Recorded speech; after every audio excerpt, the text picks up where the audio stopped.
Bon, puisque tout le monde est présent, il n'est pas tout à fait 30, donc on va commencer par le blabla si vous voulez. Merci à tous d'être présents ce soir pour le conseil municipal de rentrée. 13 délibérations à l'ordre du jour, quelques questions diverses. On va essayer d'être rapide. C'est soir de match, donc on va essayer d'aller au plus vite, mais d'être efficace surtout. Donc, il est 30. La séance est ouverte. Je vais vous demander de reporter l'approbation du PV du mois de juillet puisqu'on nous a fait remonter une erreur dans les signatures en dernière page. Donc, j'en suis navrée. Nous le mettrons à l'ordre du jour du prochain conseil municipal et nous allons directement commencer la séance par la délibération numéro 1. Il s'agit... Ah oui, peut-être il faut faire l'appel, c'est vrai, vous avez raison. Donc, je laisse la parole au secrétaire de séance, Monsieur Berger, pour faire l'appel. Oui, bonjour. Valérie Graffeuil-Roudet. Présente. Jean-Jacques Ramade. Christelle Girardin-Forêt. Guy Darnaud. André Aimé. Jean-François Gleize. Virginie Furcat-Chestin. Arlette Blanc. Procuration. Mercadal. Christine Bignon. Joël Louman. Joël Soumignac. Régis Berger, présent. Martine Mercadal. Annie Lahera. Catherine Pradel. Muriel Gourdou. Ludovic Andrieux.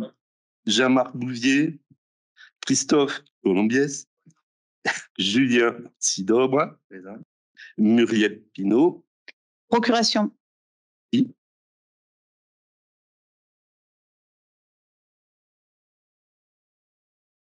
Okay. Thomas Bonafous. Paul Canevez. Lina Pic-Nardez. Jean-Philippe Maïkès. Jean-Luc Gatzieux. Procuration. Et Madame Massas. et Alexandra Mazas-Candeuil. Et voilà, c'est fait. Merci. Donc, nous allons pouvoir commencer la séance par des questions relatives aux ressources humaines. Et pour ce faire, je vais laisser ma collègue en charge de la délégation des RH vous faire la présentation de ces 3 ou 4 délibérations. Alors, première délibération, les frais de déplacement au sein de la collectivité et l'indemnité d'itinérance. Donc, depuis 2018, certaines fonctions de la mairie bénéficient d'une indemnité d'itinérance essentiellement, et j'insiste sur ce mot, itinérante, dont le montant s'élève à 200 € par an. Elle est versée au mois de décembre. Donc, il est proposé au conseil municipal de supprimer cette indemnité pour 2023 pour les raisons suivantes. Il n'y a pas de fonction essentiellement itinérante à la mairie de Villefranche. Et ensuite, le côté égalitaire de traitement entre les différents agents. Donc ça, c'est le premier point. Le deuxième point, les frais de déplacement. Les frais de déplacement, aujourd'hui, sont remboursés de manière forfaitaire à 17,50 €. Dans la note explicative, il y a tout un détail de montants de frais d'indemnité de stage et de frais d'hébergement. Mais aujourd'hui, essentiellement à la mairie, nous avons des frais de déplacement. Pour le reste, c'est pour reposer tout le cadre des indemnités. Donc, les remboursements sont effectués forfaitairement à hauteur de 17,50 € que l'agent mange pour 3 €, 10 € ou 20 €. Il est proposé au conseil municipal de passer à un remboursement de frais de déplacement réel avec un plafond de 17,50 €. Voilà. Est-ce que vous avez des questions?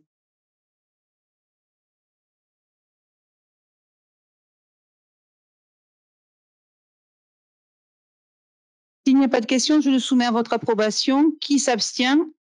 Qui vote contre? Qui vote pour? Je vous remercie. Alors, deuxième point, la formation qui est mon dada et notre axe et nos lignes directrices de gestion qu'on est en train de mettre en œuvre prend en compte ce pavé formation et on souhaite le mettre en avant de manière importante.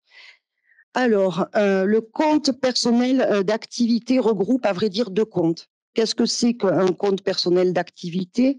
C'est un moyen de cumuler des heures de formation. Aujourd'hui, il y a deux grands axes. Le CPF, qui cumule 25 heures par an pour un plafond de 150 heures. Donc, ce qui fait au total, quand on fait la monnaie, quand on le convertit en euros, ce qui fait 2 250 euros.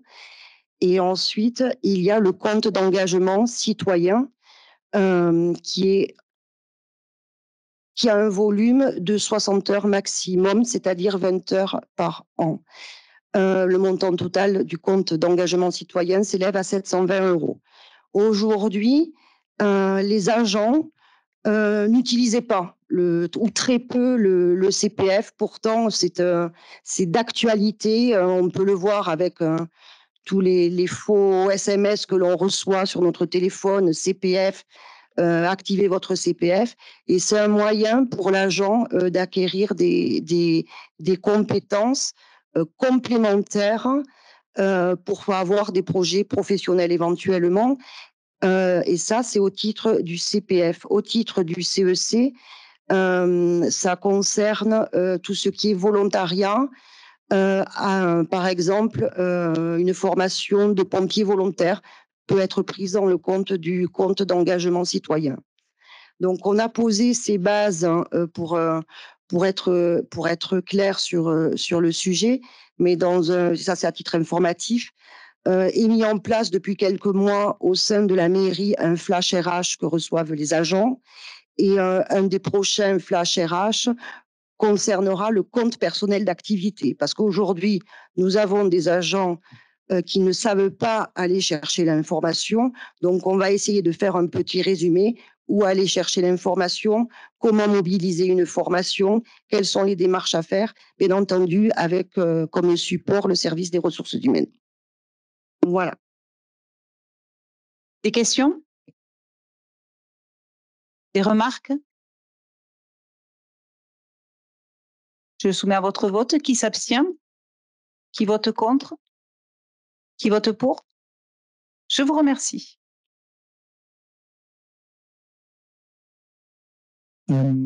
Troisième délibération, donc il vous est proposé la création d'un accroissement temporaire d'activité pour le sport et vie associative. Donc ça concerne donc un contrat d'une durée d'1 an pour le poste de maître nageur sauveteur sur le grade d'éducateur des activités physiques et sportives. Donc ce contrat permet de maintenir les effectifs de maître nageur sur la piscine. Je ne sais pas s'il y a des questions particulières là-dessus. Pas de questions? Qui s'abstient? Qui vote contre? Qui vote pour? Je vous remercie.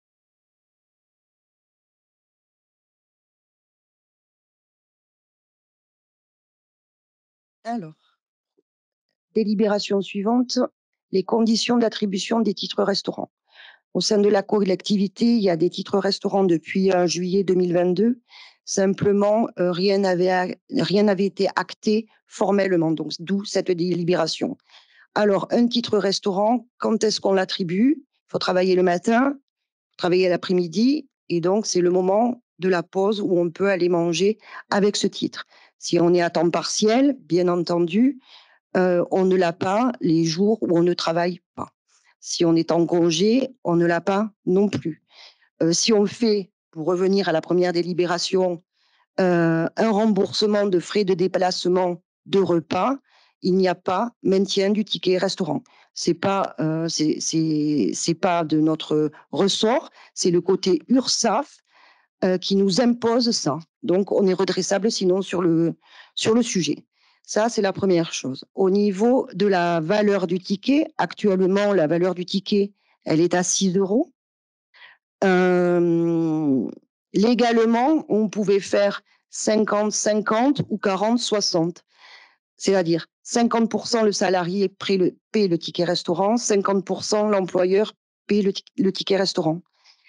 Il a été choisi, quand on l'a mis en place, une répartition de 40% à charge, pardon, pas le salarié, l'agent, et 60% pour la collectivité. Donc le cadre maintenant est bien posé. Il faut savoir quand même que ça a beaucoup de succès. Le personnel agent aujourd'hui a souscrit de manière importante. 90. Donc on est à 90%. La valeur faciale avait été choisie par les représentants du personnel. Il faut quand même comprendre qu'un ticket restaurant, du fait qu'on a quand même beaucoup de personnel qui n'a pas une activité à temps plein, est une réduction de son salaire de la part salariale. Donc, je pense que c'était une des raisons pourquoi le ticket était à 6 €. Voilà. Donc, c'est une réussite. Les agents sont contents. Le ticket restaurant est dématérialisé. Donc, ça se passe par carte. Et voilà. Donc, écoutez, je voudrais savoir si vous acceptez, si vous votez contre. On va commencer par ça. Je prends le relais, Virginie. Je ne sais pas pourquoi je dis. Donc, comme l'a expliqué Virginie, de toute façon, aujourd'hui, il n'est pas remonté une demande de la part des représentants du personnel d'augmenter ce titre restaurant. Donc, pour l'instant, l'État, en tout cas, on le maintient à 6 €. Voilà. Si un jour on a une demande d'augmentation, ça sera étudié, évidemment. Donc, est-ce que vous avez des questions ou des remarques par rapport aux attributions des titres restaurants? Les agents les ont depuis le mois de juillet 2022. Voilà. Pas de remarques, pas de questions. Donc, je le soumets à votre vote. Qui s'abstient? Qui vote contre? Qui vote pour? À l'unanimité, je vous remercie. Dernier point RH. Alors, la rupture conventionnelle. Donc, c'est une motion non délibératoire. On va simplement vous demander votre avis. On n'était pas obligé de le mettre dans le conseil municipal, mais au moins, Madame le maire a besoin d'avoir l'avis du conseil municipal. Alors, la rupture conventionnelle, donc dans le privé, ça existe depuis des années, et dans la fonction publique, c'est depuis 2019. Donc, un agent, qu'est-ce que c'est une rupture conventionnelle? Une rupture conventionnelle, c'est je vais rompre d'un commun accord mon lien de subordination entre la collectivité et l'agent. C'est ça, une rupture conventionnelle. Donc, on se met d'accord et on arrête donc le contrat. Aujourd'hui, les ruptures conventionnelles dans la fonction publique sont très, très, très encadrées en termes de montant, et l'implication en coût est extrêmement importante. Je fais le parallèle parce que il y a des personnes qui travaillent aussi dans le privé. Dans le privé, aujourd'hui, on a une rupture conventionnelle, on va s'inscrire en Pôle emploi et on a Pôle emploi. Dans la collectivité, pour le personnel titulaire, on fait une rupture conventionnelle et c'est la mairie qui va payer les allocations Pôle emploi. Pôle emploi, entre guillemets, pendant 27 mois. Donc, aujourd'hui, on n'a pas les sous de faire ce genre de rupture. Aujourd'hui, on veut consacrer notre budget RH à de la formation, à l'augmentation en compétences des agents, l'augmentation en compétences des agents, et ce n'est pas envisageable actuellement à la mairie de Villefranche. Voilà, c'était simplement pour poser le cadre. Merci Virginie. Donc, en fait, comme vous l'a précisé Virginie, c'est à la discrétion du maire. Moi, j'ai besoin, par transparence, que le conseil municipal puisse prendre une motion pour dire ce qu'il en pense de cette rupture conventionnelle, sachant que ça n'est pas une obligation. ni pour une partie ni pour l'autre. Donc, voilà, on pense que par transparence, moi, je n'ai pas souhaité faire au cas par cas. Et donc, je souhaite qu'on prenne une ligne de conduite par rapport aux ruptures conventionnelles. Ce que je pourrais dire, c'est que les grandes collectivités sont en train de s'en dégager. Celles qui les accordaient assez facilement ne les accordent plus. C'est pas pour rien, hein, ça a un coût très important. Alors effectivement, il y a une subvention en fonction de la durée de travail de l'agent, en fonction de son salaire, mais en plus de cette subvention, enfin de cet argent, de cette indemnité qui est donnée, il y a, comme le disait Virginie, 2 années d'ARE à payer, plus maintenant, depuis peu, 30%, c'était 20%, c'est passé à 30%, d'URSSAF aussi à payer. Donc, ça a un coût qui est très important. Et nous, il nous a semblé que, en fait, une rupture conventionnelle, si l'agent souhaite quitter la collectivité, il y a la possibilité, par les mises à disposition ou par les détachements, de pouvoir le faire. Et cet argent qu'on a sur la RH, il nous a semblé utile de pouvoir la garder pour de la formation, effectivement, pour les agents, mais aussi pour de l'avancement de grade, pour de la promotion. Et il nous a semblé important. Voilà.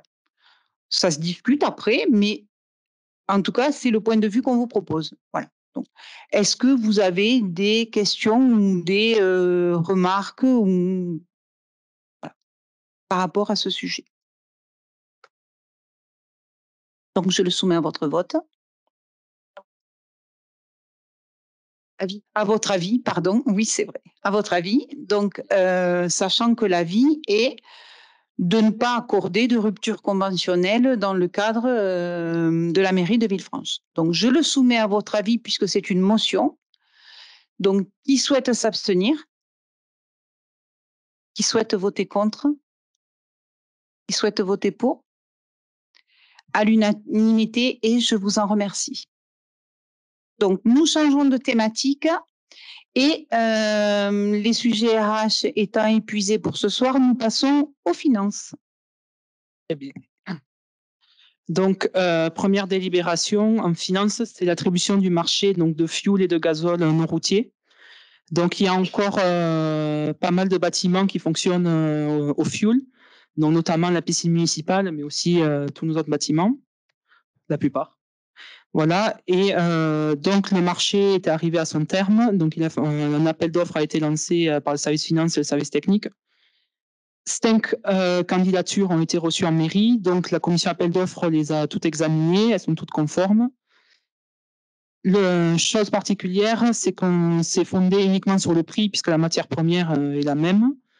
Donc, le prix est déterminé en fait par le prix moyen fixé au niveau national de la dernière semaine du mois d'août.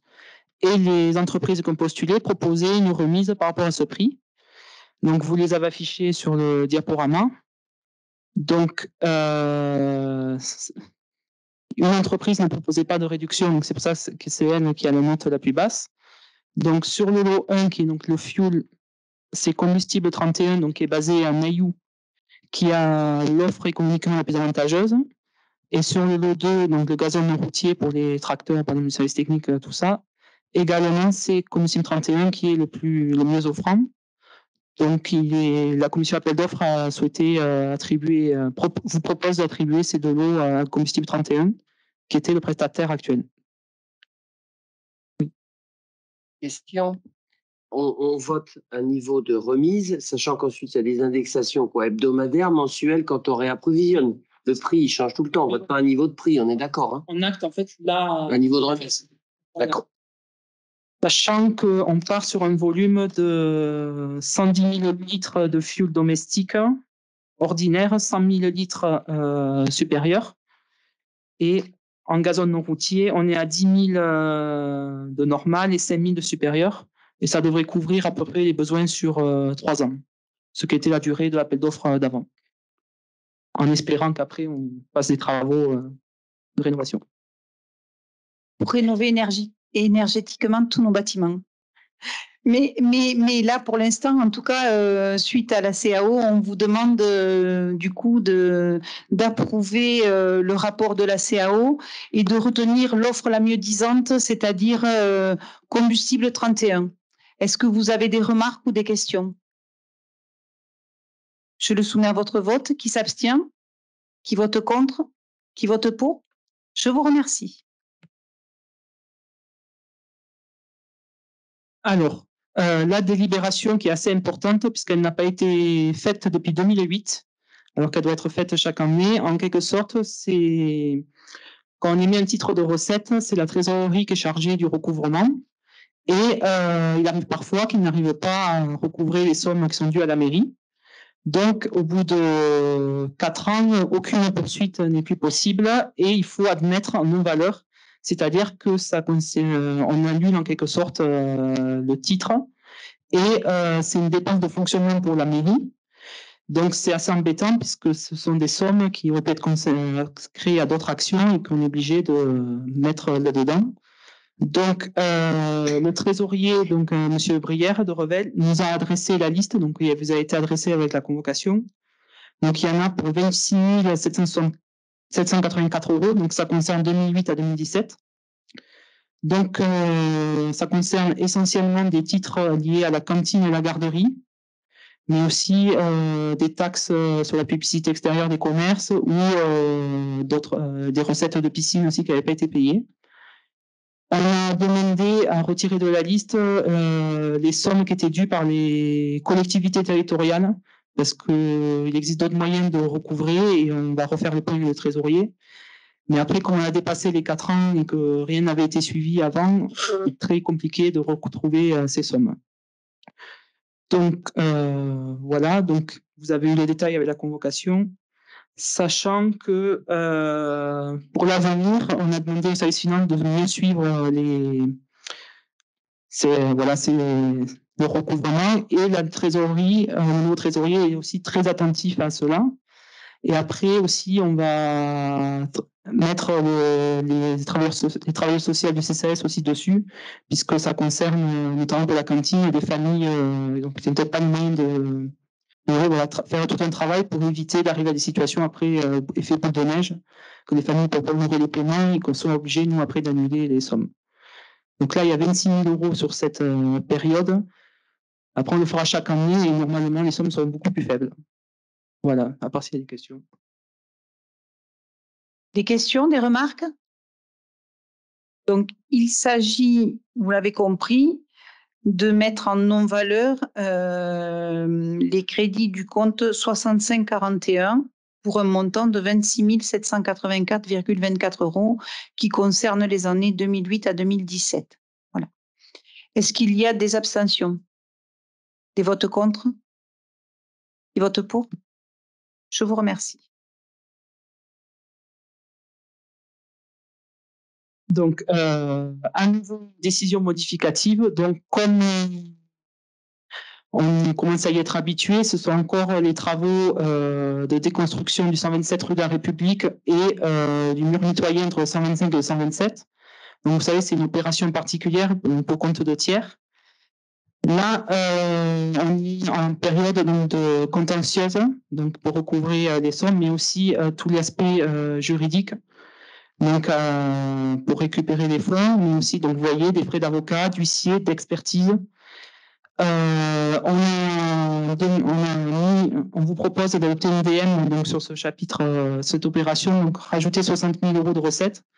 En fait, c'est pour éviter que chaque mois, on doit faire une DM et prévoir un peu large pour qu'on puisse vite engager des procédures judiciaires. Voilà. Donc, c'est 60 000 € en investissement. Et comme c'est une opération de compte de tiers, on émettra les titres qui correspondront à toutes les factures, en espérant recouvrer les sommes, puisque sinon on prendra une mission non-valeur dans 4 ans. Très élevée. Voilà. Pour un montant qui ne sera pas de 26 000 €, hein. Vous l'avez compris, hein. Donc, cette décision modificative, effectivement, c'est uniquement pour les procédures juridiques et pour essayer de rentrer dans nos fonds, ce qui paraît compliqué déjà. Mais bon, Du coup, on approvisionne le compte. Donc, est-ce que vous avez des remarques ou des questions? Qui s'abstient? Qui vote contre? Qui vote pour? Je vous remercie.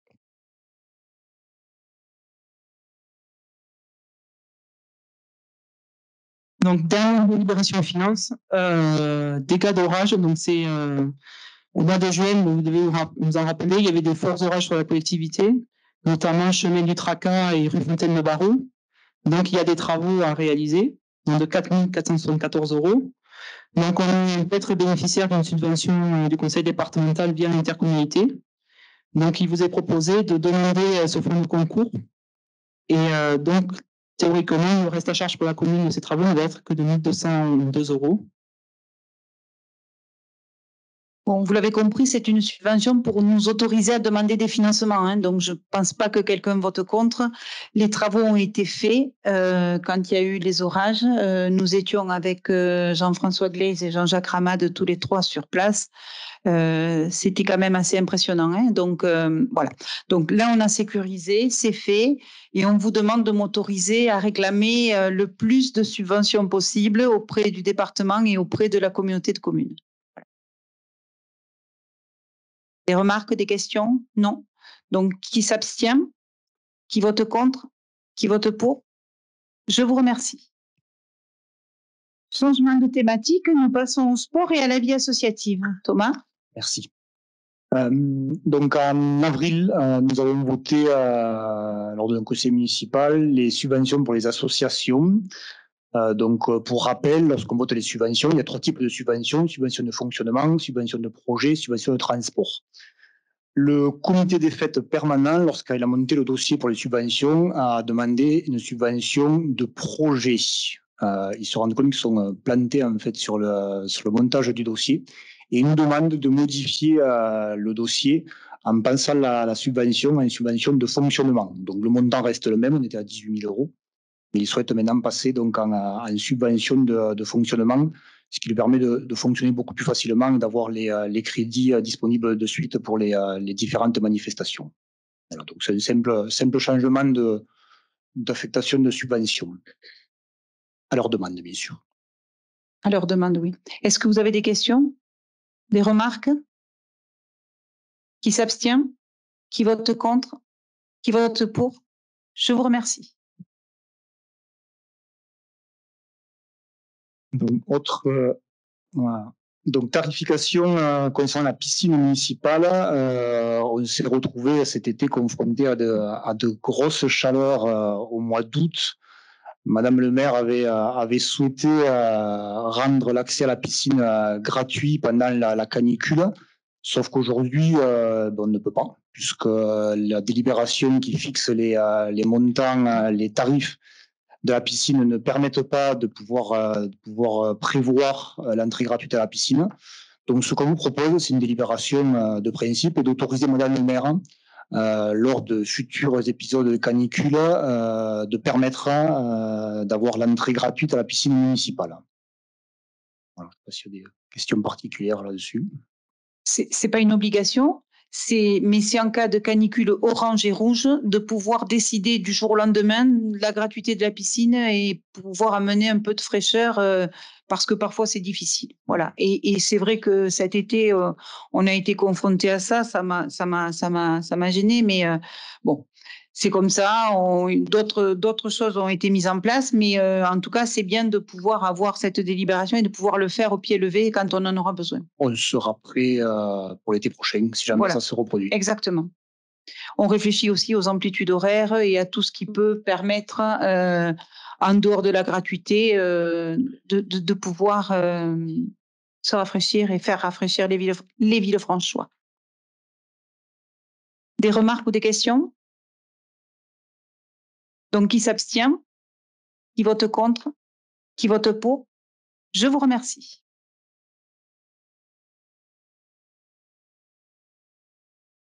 Nouvelle thématique, donc le pôle d'échange multimodal. Alors, Villefranche a une gare SNCF qui est accessible par voiture. Dans le cadre de la politique de mobilité avec la région Occitanie, on vous présentera tout à l'heure le dispositif Bourg-Centre, qui est le prolongement du dispositif Petite Ville de demain, qui travaille sur tout ce qui est mobilité, mais pas que. Du coup, on s'est rendu compte qu'il y avait aussi un dispositif qui s'appelait Pôle d'échange multimodal, qui est essentiellement sur les mobilités en lien avec la SNCF et qui permet d'avoir des subventions et de travailler avec des bureaux d'études sur des études en abord de gare qu'on souhaiterait mettre en place sur la commune. Alors, on a fait un inventaire exhaustif des places de parking sur la commune. Aujourd'hui, on est à un peu plus de 1000 places de stationnement sur les différents parkings. On vous proposera très certainement, dans le cadre du MAG, mais aussi lors d'un conseil municipal, on vous le présentera en questions diverses, les emplacements des différents parkings avec les places dans chaque parking. On souhaiterait mettre aux entrées de ville pour pouvoir informer les personnes qui viennent. Alors, on se plaint du manque de place sur Villefranche. C'est un problème. Mais aujourd'hui, on a quand même 1052 places. On a 33 places PMR. On a 3 arrêts minutes. On a 2 emplacements électriques pour des recharges électriques. C'est pas suffisant. Donc, on travaille et on essaie de voir comment on peut améliorer ces places de stationnement dans le centre-ville, comment on peut faciliter tout ça. Si on s'inscrit sur le dispositif pôle d'échange multimodal, ça va nous permettre de travailler sur les délaissés de la SNCF et de voir comment on peut prolonger les stationnements dans le centre-ville de Villefranche et comment on peut travailler sur cette mobilité. Mobilité douce, mobilité classique, mais comment on peut travailler tout ça? Si vous voulez, le pôle d'échange multimodal, il s'imbrique quand même dans le dispositif Petite Ville de demain et le dispositif Bourg-Centre. C'est un gros ensemble où on va chercher un peu de chaque côté des subventions qui vont se rajouter parce que tous ne travaillent pas sur les mêmes thématiques. Alors, il faut avoir une vision globale, une vision d'ensemble pour permettre de travailler sur ces mobilités sur la commune. Aujourd'hui, c'est essentiel. Donc, par cette délibération, je vous demande l'autorisation d'inscrire Villefranche dans le dispositif pôle d'échange multimodal auprès de la région. Si vous avez des remarques ou des questions, on va essayer d'y répondre. Oui, pour expliquer un peu, on a recensé toutes les places de parking sur Villefranche, mais dans ce modèle où on s'inscrit, ça permettrait de désenclaver le parking de la Fontasse et le parking de l'OTAN, tout en sachant que nous avons travaillé aussi avec Terre du Lauragais pour savoir combien de places on pourrait gagner sur le parking de la Fontasse. Et on avait regardé, on pourrait gagner 37 places de plus sur le parking de la Fontasse. Mais avec cette réflexion-là, on va attendre et on va voir comment c'est qu'on va arriver à trouver le maximum de places tout autour de la gare, tout en sachant qu'il y a beaucoup de personnes qui de plus en plus prennent le train.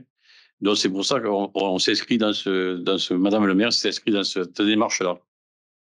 Et puis après le discours de Madame la présidente de région qui dit qu'elle veut plus de TER dans le milieu rural et elle veut mettre en place quelque chose, continuer le train à 1 euro les week-ends pour les jeunes, plus de TER, peut-être aussi le dispositif Rallumons l'étoile qu'on suit de près qui s'arrête à Baziège, pour lequel on est prêt à adhérer aussi Villefranche, mais on y réfléchit.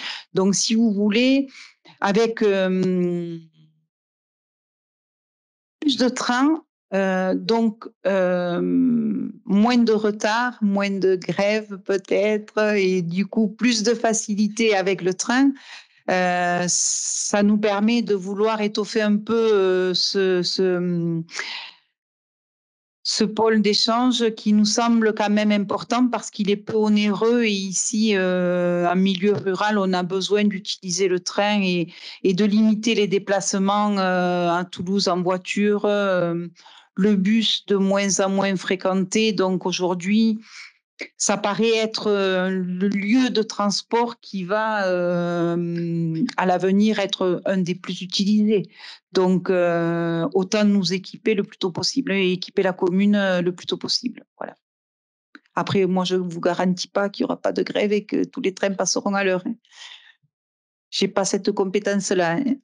J'aurais bien aimé, mais bon, je ne l'ai pas. Donc, s'il n'y a pas d'autres remarques, je vous soumets donc cette délibération. C'est pour nous inscrire sur le dispositif pour l'échange multimodal auprès de la région. Voilà. Est-ce que quelqu'un s'abstient? Vote contre? Vote pour? Je vous remercie. La dernière délibération, donc, c'est l'adhésion au contrat Bourg-Centre et Guy Darnaud va vous faire un petit résumé. Voilà. Résumé, Guy. Un petit résumé assez succinct parce que on vous a envoyé un annexe qui fait à peu près 55 pages. Je ne sais pas si vous l'avez lu. Donc moi, je vais essayer de faire un résumé. Bon, il faut savoir que la commune elle est candidate au dispositif Bourg-Centre comme Caraman, Naïou. Naïou, ils y étaient déjà depuis 2017. Et maintenant, il y a Villefranche sur la période de 2022 à 2028. Donc, je vais vous décrire un peu la politique qui est envisagée par Bourg-Centre Occitanie. Alors, cette politique, elle a été lancée en 2017. Donc, Naïou avait déjà adhéré. C'est une démarche avec des partenaires.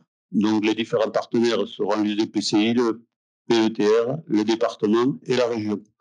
Et c'est suivi surtout par la région. Ensuite, le contenu du contrat Bourg-Centre, c'est le diagnostic stratégique, le projet de développement et de valorisation, les principes d'intervention des différents partenaires, le programme opérationnel pluriannuel. C'est aussi un accompagnement de la population, cadre de vie, habitat, revitalisation, commerce, ainsi de suite. Je vais aller assez vite parce que sinon... Et c'est une politique qui est renouvelée de 2022 à 2028 avec en plus une déclinaison du PAC vers Occitanie. Et on va le voir par la suite. Donc c'est un PAC qui prévoit un nouveau modèle de développement avec un rééquilibrage des territoires. Et ensuite, il faut favoriser l'adaptation et la résilience du territoire au changement climatique. Donc ça, c'est un point essentiel. Donc, diminuer au maximum l'impact sur le climat. Alors, cette politique, elle est articulée avec Petite Ville de demain, comme l'a dit tout à l'heure Valérie. C'est différents partenaires qui interviennent pas au même niveau. L'intérêt, c'est de développer une démarche coordonnée entre les différentes communes, Bourg-Centre, mitoyennes. Donc, nous, c'est Caraman et Naïou, qui font partie de la même communauté de communes. Ensuite, il y aura un programme d'action qui est sur 2 ans, avec, dans certains cas, il ne pourra être engagé qu'une action. Donc, si la commune de Naïou, exemple pour les friches, demande une intervention, nous, on n'aura pas droit sur cette année-là. Et ainsi de suite. Voilà. C'est une répartition des finances sur plusieurs communes. L'accompagnement, c'est l'aménagement et la qualification environnementale. Alors là, ce qui est prévu, c'est la renaturisation et la désimperméabilisation des cœurs de bourg. Alors, dans ces cas-là, on pourra engager 2 projets, mais c'est au niveau de la communauté des communes, avec 25% des dépenses qui seront subventionnées avec un maximum de 100 000 €. Donc, c'est un montant de dépenses de l'ordre de 400 000 €, 4 fois.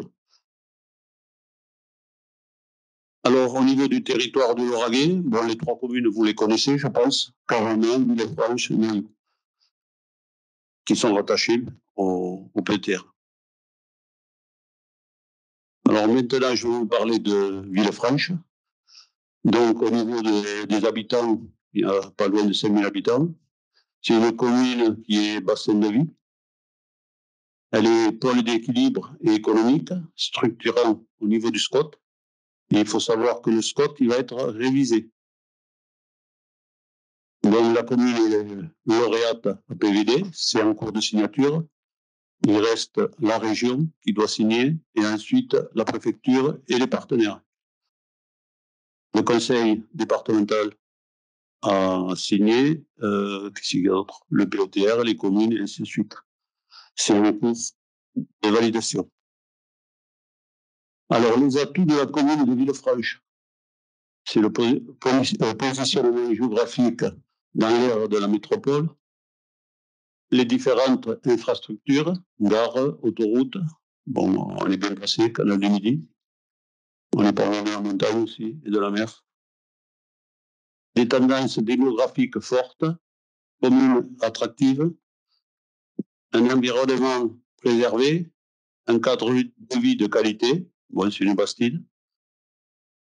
Un pôle structurant d'équipements et de services. À Villefranche, on trouve pas mal d'équipements. Ça va de la maternelle jusqu'au lycée. Des zones d'activité, une clinique. Bon, c'est pas tout à fait une clinique, je pense. Oui, mais c'est du moins. Non, c'est pas ce que je veux dire. C'est une clinique, mais il n'y a pas d'opération. Voilà. Excusez-moi. Clinique médicale et non. Voilà, c'est ça.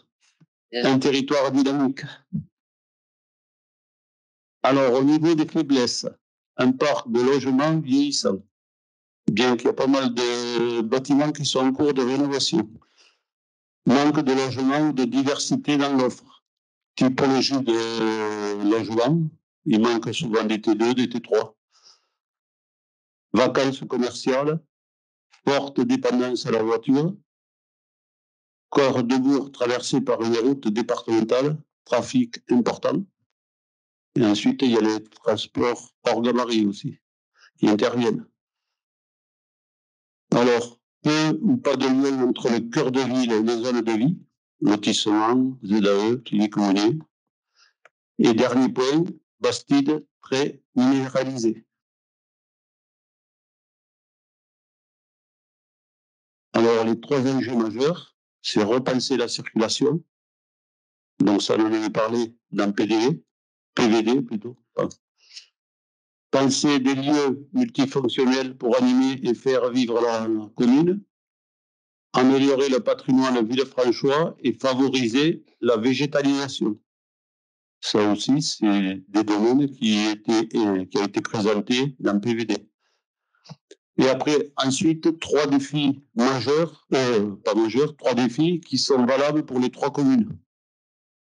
La transition écologique et énergétique face aux enjeux du changement du climat, le maintien d'une dynamique économique pour l'ensemble de la population et la valorisation des territoires à l'extérieur et pour la population.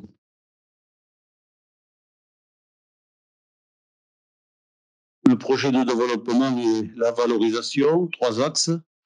Donc, valoriser le patrimoine du cœur de ville en l'adaptant aux enjeux du changement climatique. Développer des lieux de vie en dynamisant la vie sociale, commerciale et sportive. Bon, elle est quand même développée, je pense, au niveau des associations Villefranche. Repenser la circulation pour favoriser la cohabitation de toutes les mobilités. Ça, c'est un axe qui a été développé aussi dans PVD. C'est la première action qui sera faite au niveau de PVD. Alors là, je vais vous présenter les 2 ou 3 projets phares. Sur le document que vous avez reçu, vous avez toute une liste. Donc ça, je ne vais pas tous les présenter. C'est les premiers qui devraient faire l'objet d'études. Alors, en premier, c'est optimiser l'usage de l'eau. Donc, c'est le recyclage de l'eau de la piscine qui est jetée chaque année. Il faut savoir que le remplissage annuel, c'est de l'ordre de 1000 mètres cubes. Le bassin principal plus les bassins extérieurs. Et chaque jour, en fonction de la population qui vient à la piscine, on rejette de l'ordre de 10 mètres cubes d'eau. Dans le total, on arrive à entre 4 et 5 000 mètres cubes d'eau. Donc, c'est une quantité qui est quand même importante. Donc là, le maître d'ouvrage, ça va être à la mairie de Villefranche. Il va y avoir une étude en 2024-2025 pour voir ce qu'on peut faire et comment la réutiliser. Pourquoi? Parce qu'il faut la déclorer au départ pour la réutiliser. Et ensuite, les différents partenaires vont retrouver le DEC, le Fonds vert, l'Agence de l'eau, ADN, département et région. Donc, ce serait le premier projet qui serait engagé.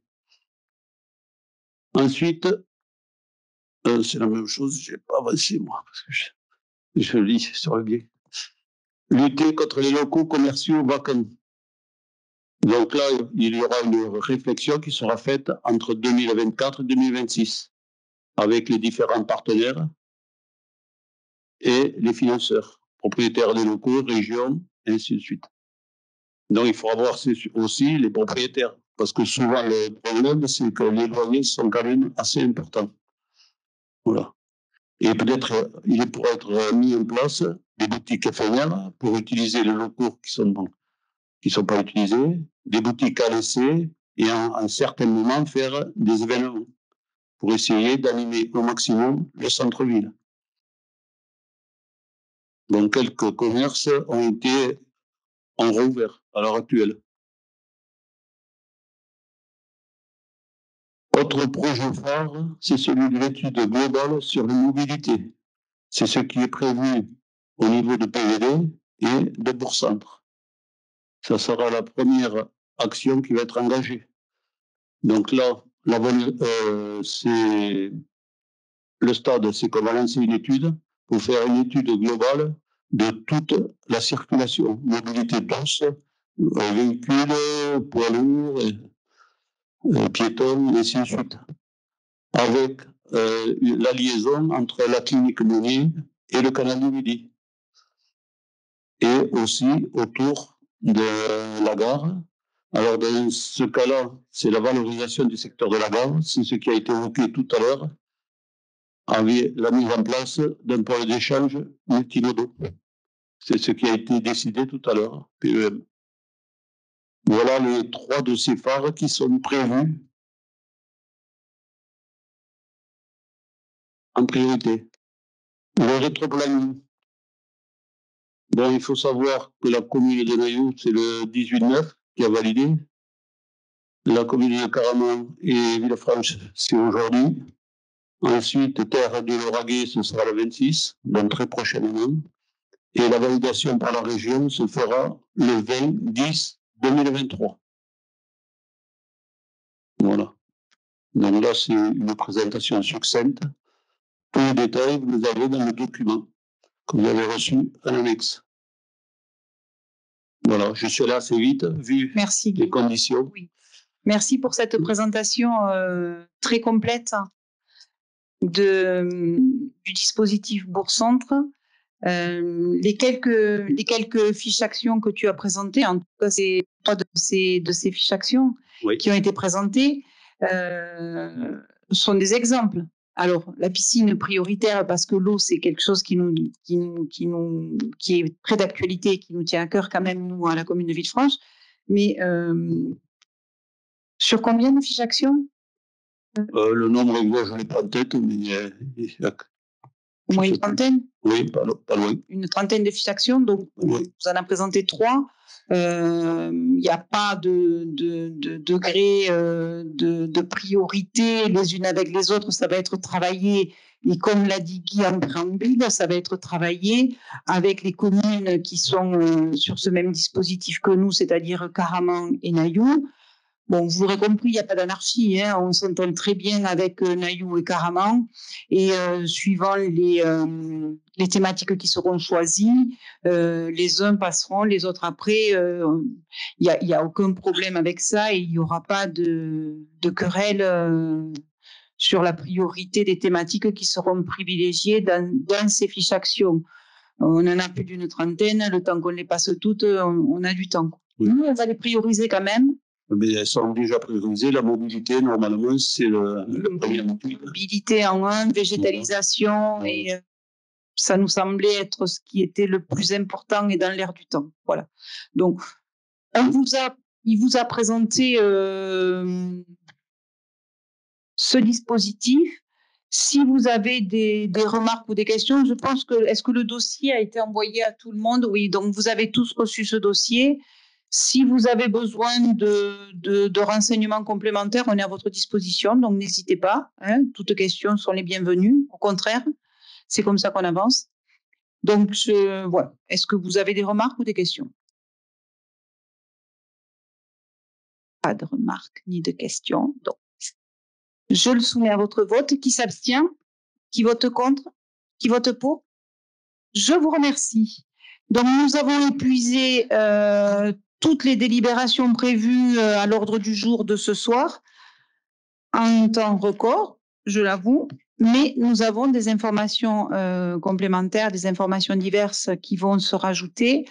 Les ombrières photovoltaïques, des questions nous avaient été posées lors du dernier conseil municipal. On n'avait pas toutes les réponses dans le dossier. Guy a fait un travail de recherche dans tous les documents. Il vous l'a été proposé en même temps que la convocation. Donc, vous avez effectivement tous les documents sur ces deux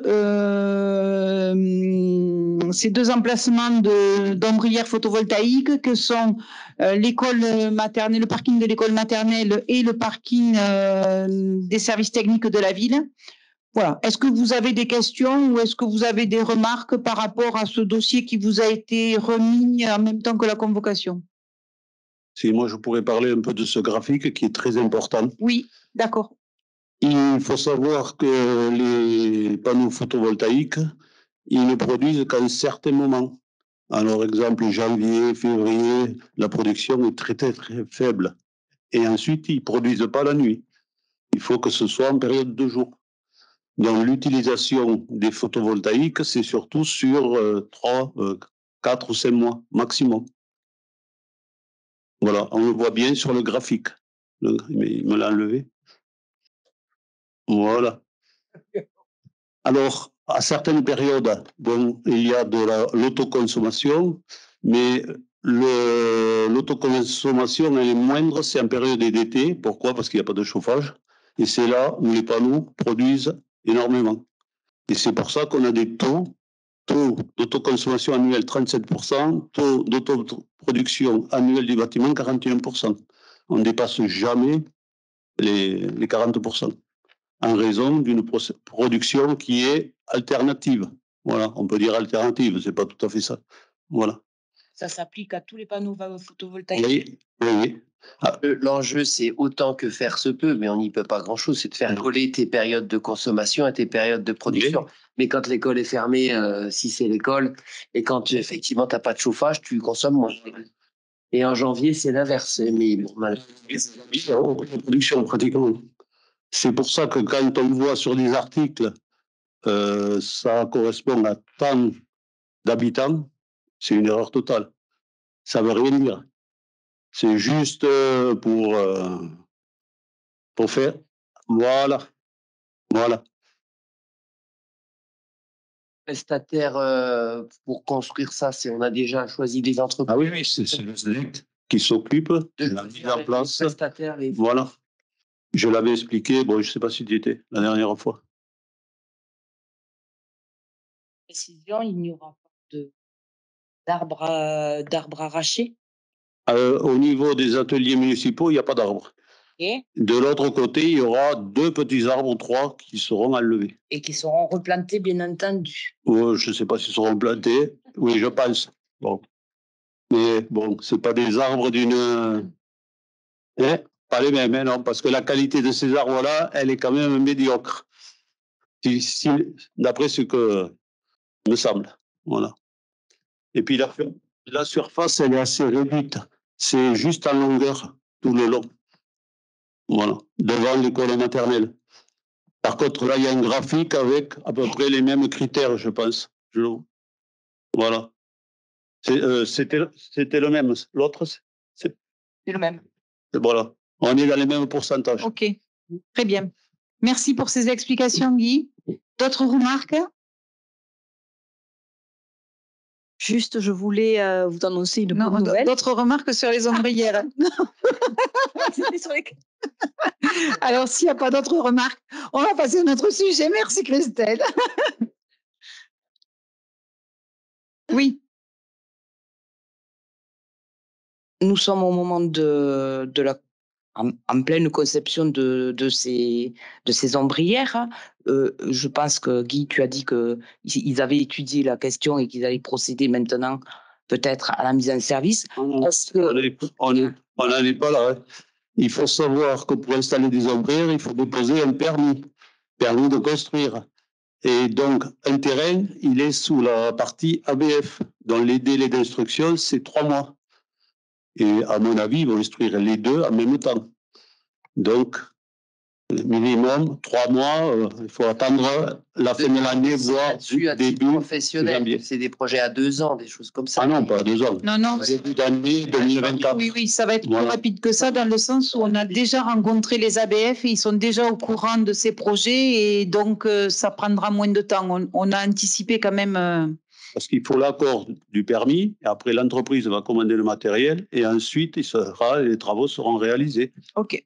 La conception, le montage, de toute façon, ne prend pas énormément de temps. Non, mais il y a autre chose après qui intervient, c'est le raccordement au réseau.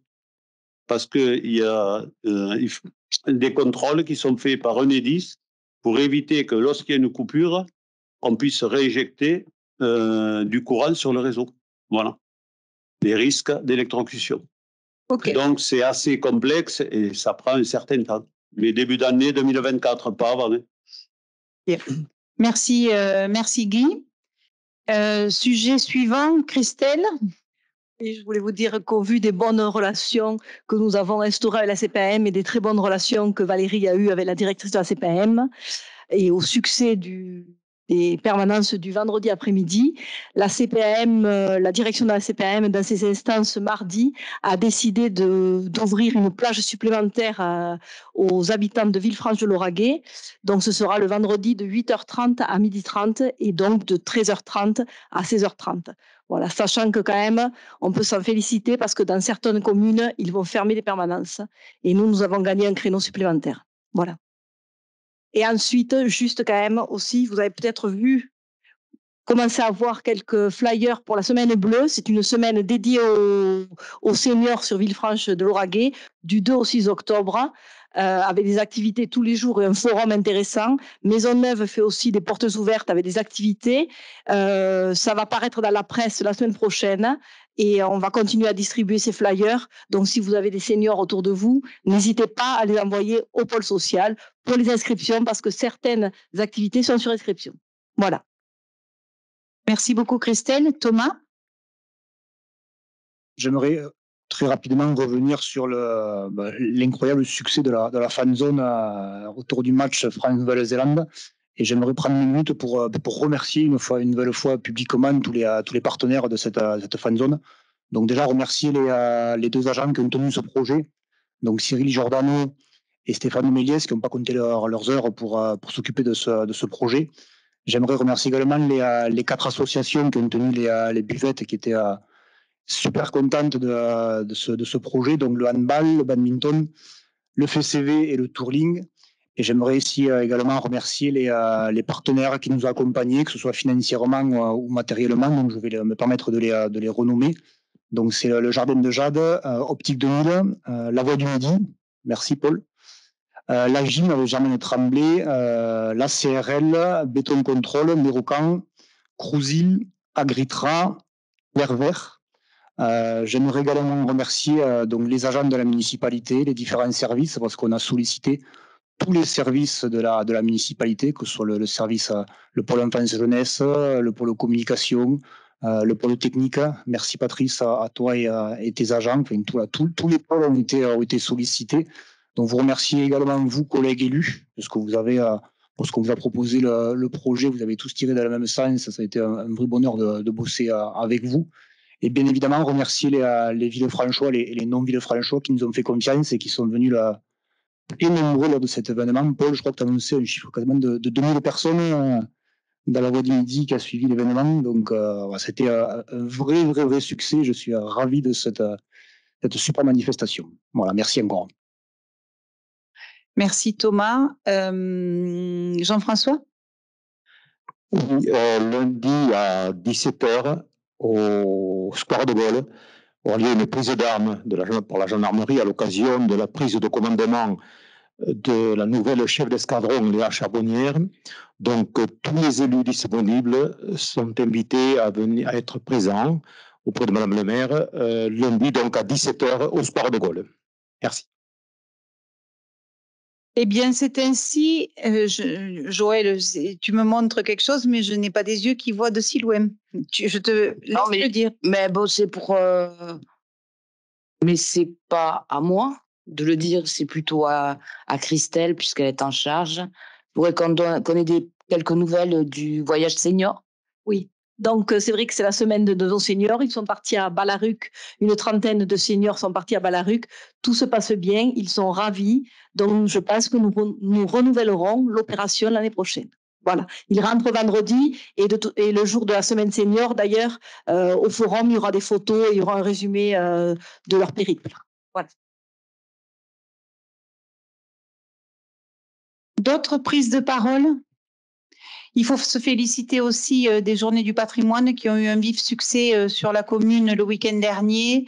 Le bilan a été fait par la communauté de communes, c'était organisé par la communauté de communes. Cette année, avec des activités, des parcours essentiellement sur la commune de Villefranche, où il y a eu énormément de participants. Donc vraiment, c'est un vrai succès. La culture a toute sa place dans la commune de Villefranche et on va travailler dans ce sens avec Martine et avec toute l'équipe de la commission culture. Voilà. Donc, il ne me reste plus qu'à vous remercier d'avoir participé à ce conseil municipal, à vous souhaiter à toutes et à tous un bon match et à se dire qu'on se reverra très prochainement.